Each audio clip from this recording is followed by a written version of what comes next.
Hi అండి. Birthday రోజు అంత స్పెషల్‌గా ఏమీ వండలేదు కానీ, బెల్లంతో పాయసం చేయాలనుకుంటున్నానండి. దీంతో వచ్చిన ప్రాబ్లమ్ ఏంటంటే, ఇప్పటికొక 3, 4 సార్లు ట్రై చేశాను. ఎప్పుడు ఫెయిల్ అయిపోవడమే, పాలు విరిగిపోవడము.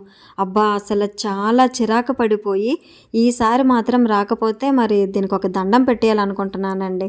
అంటే అంత చిరాకొచ్చేసింది. తప్పు నాదే. కాకపోతే అంతే. అలా జరిగిపోతూనే ఉండేది. అందుకని ఏంటంటే యూట్యూబ్‌లో చాలా జాగ్రత్తగా అయితే చూశాను ప్రతీదీ కూడాను. ముందుగానే పాలు మరగపెట్టేసుకొని చల్లారాలంట కదా! అందుకనే మరగపెట్టుకొని ఒక పక్కనైతే ఉంచేసుకున్నానండి. సేమియా బాగా వేపుకొని ఏదో ఒక తప్పైతే చేయాలి కదా! సగ్గుబియ్యం ఏంటంటే కొంచెం సేపు ఉడకపెట్టుకోవాలి. అలా లేదు 2 నిమిషాలు నానపెట్టుకొని వెంటనే సేమియాలో వేసేసాను. అదేమో ఉడకలేదు. ఏం చేస్తాము? మళ్ళీ అవన్నీ కొంచెం సేపు ఏరుకొని వాటిని మళ్ళీ ఉడకపెట్టుకొని పాయసంలో వేసుకున్నానండి. ఇంకా చాలాసేపు అయితే సేమియాని బాగా చల్లారి పెట్టుకొని ఇదిగోండి అసలు పాలు వేసానే కానీ చాలా టెన్షన్ పడ్డాను.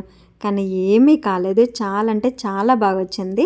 డ్రై ఫ్రూట్స్ వేసేసి, పాలు వేసేసి మొత్తం అంతా మిక్స్ చేసేసుకున్నాను.